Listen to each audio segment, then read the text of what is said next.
still troubling me deeply. And because there's so many things going on, especially in the Caribbean, sometimes we have a tendency in Jamaica, we call it a 9-day wonder. And sometimes we have a tendency to continue to look at the things that are popular rather than really drill down and look at the things that are affecting us deeply. And I want to talk to you a little bit about how I'm feeling about crime and violence. Those of you who follow me would have seen that I did a part 1 about an undeclared war, an unrecognizable and undeclared war in Jamaica, Jamaica's real pandemic. And that was part 1, which was last week, because 2 weeks ago, on November 20th, 12 Jamaicans were murdered in one day.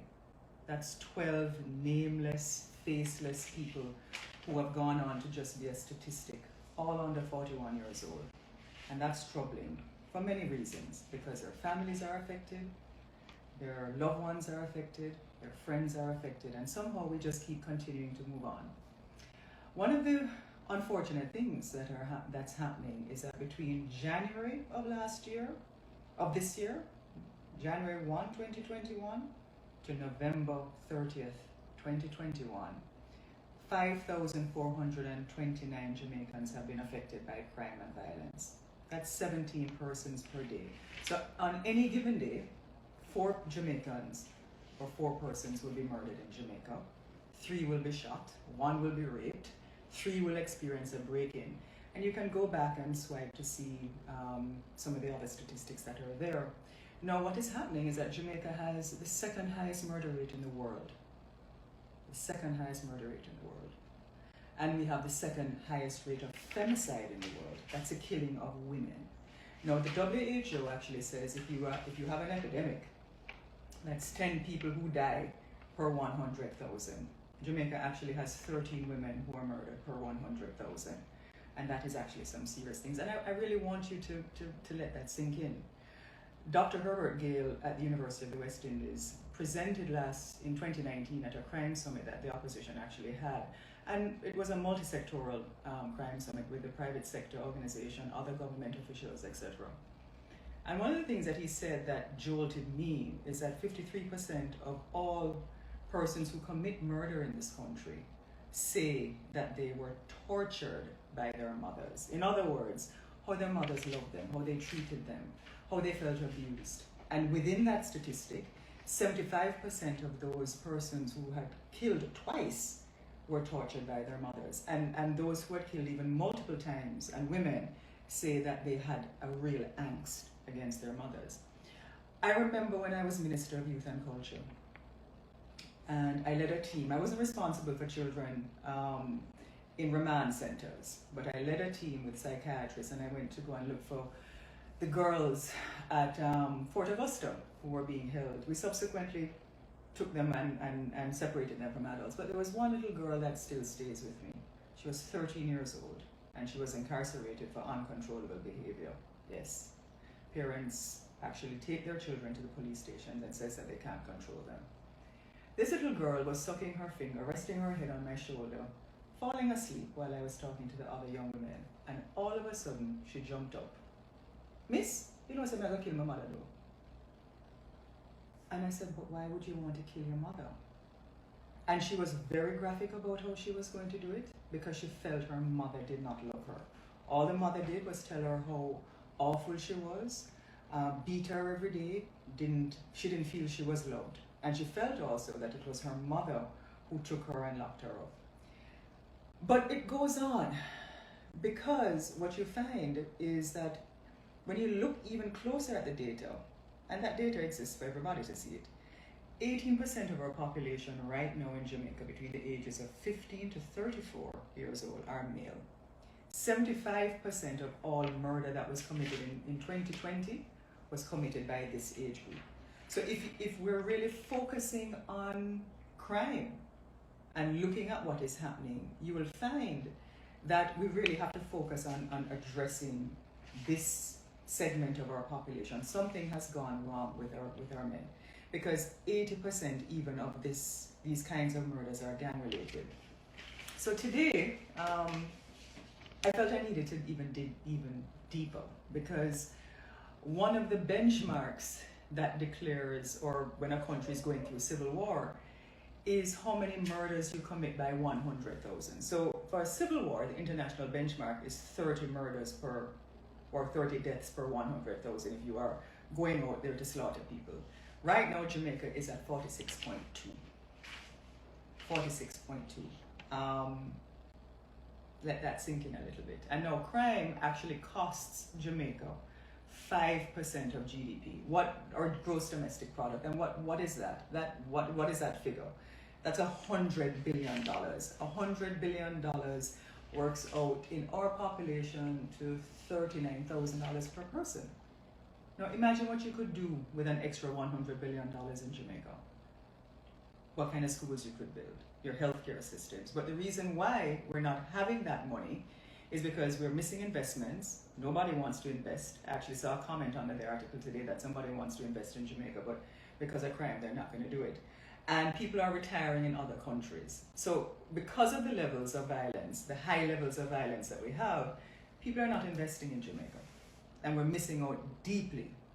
And they're taking their resources to other countries. Even Jamaicans don't want to open businesses later.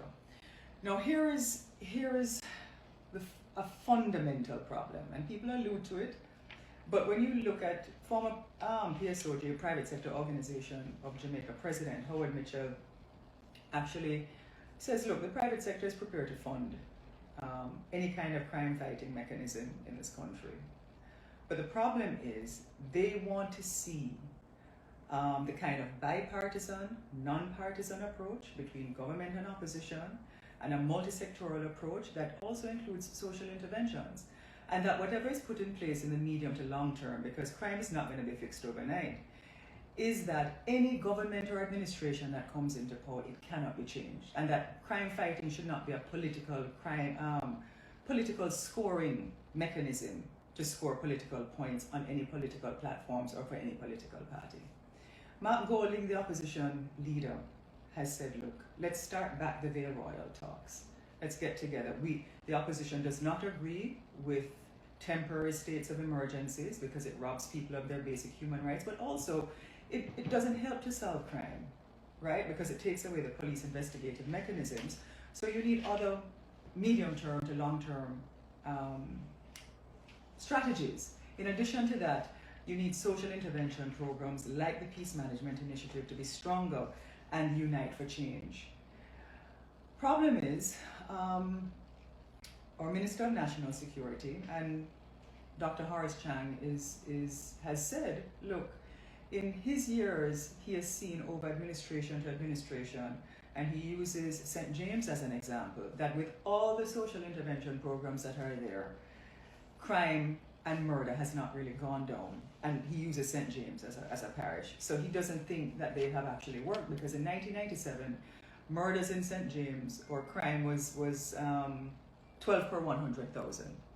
It's now up to over 180, approximately 180 per 100,000. So what he's saying is, look, the only time he has seen murders come down and crime come down in St. James is with the states of emergencies. Now, how will we solve crime and violence? How will we come together? Because if you have the opposition and the government disagreeing with such divergent positions, then we have to find a mechanism to move forward. The data also suggests, those who have done the research, is that from the 1970s, all the major operation anti-crime programs have failed. Kingfish, ACID, Echo Squad, Operation Ranger, Operation Intrepid have all failed to really solve and curtail the crime, or certainly the murders coming down. So what Carl Stone, even from the 1970s, have said, hey, look, until you bridge the marginalization in this country and the social inequality, you will always have crime. You will always have violence when people feel that they're marginalized, and when you have poverty. So we have to figure out a way to erase that marginalization and bring equality. That's not rocket science. And those of you who speak to people who are on the periphery and on the fringes of their daily lives, you feel the resentment, because many people who turn to a life of crime will actually tell you, look, I'm just a try to feed them family. No. here is something interesting. In 1989 in the United States, crime was at its highest level ever, right? And then all of a sudden in the 1990s, it started to fall. And criminologists were startled. They couldn't figure it out. And then experts said, well, guess what? We have better policing, police reforms, the crack and different drug markets have changed, and they went on and on and on. There were two economists who said, hang on a minute, something isn't right here, because there is no real direct correlation, using one of them, because one of the arguments was that the economy was stronger in the 1990s. And what they said was, look, in the 1960s, even with a stronger economy, violent crime was surging as well. And even in the 1990s, when unemployment went down by 2%, crime was falling by 40%. So they said they can't see the correlation between the stronger economy. And they went to look at different things. The two economists are Steve Levitz and Stephen Dubnow. You can go and look them up. Then, when they looked a little deeper, they found something that they credited for the reduction of crime in the 1990s. And this was a controversial revelation that they came up with, and because the data supported it. It was one single decision. That single decision in 1973 was Roe versus Wade, giving women the ability to have legal abortions.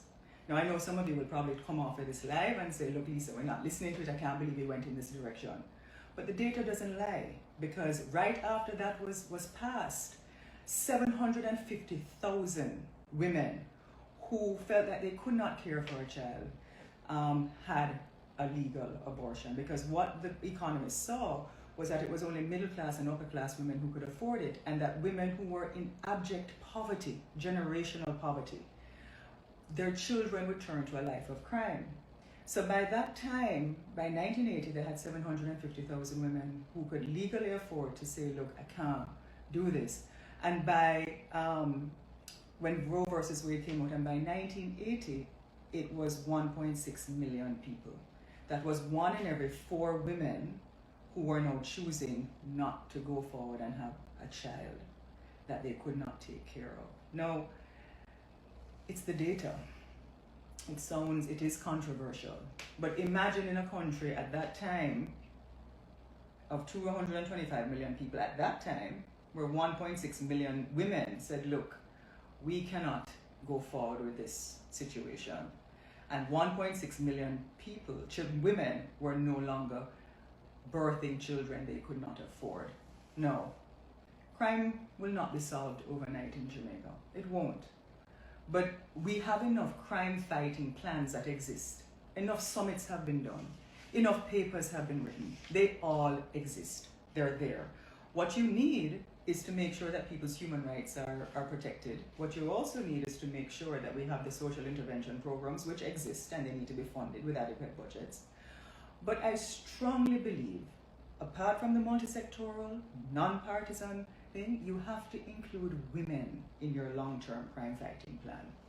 Women, to give them parenting skills, coping mechanisms, because if you accept the data, that is proven data coming out of the University of the West Indies, that look, repeat killers said that they were tortured by their mothers.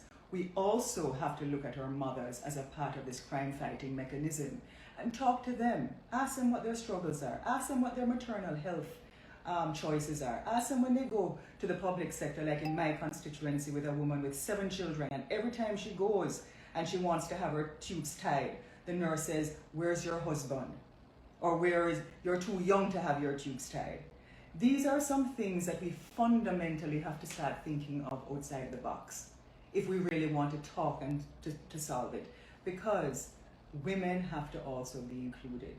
And we have to start giving women the right to maternal choices, parenting choices, and the right to choose if we are going to move forward and see what happens in this country. So thank you for listening.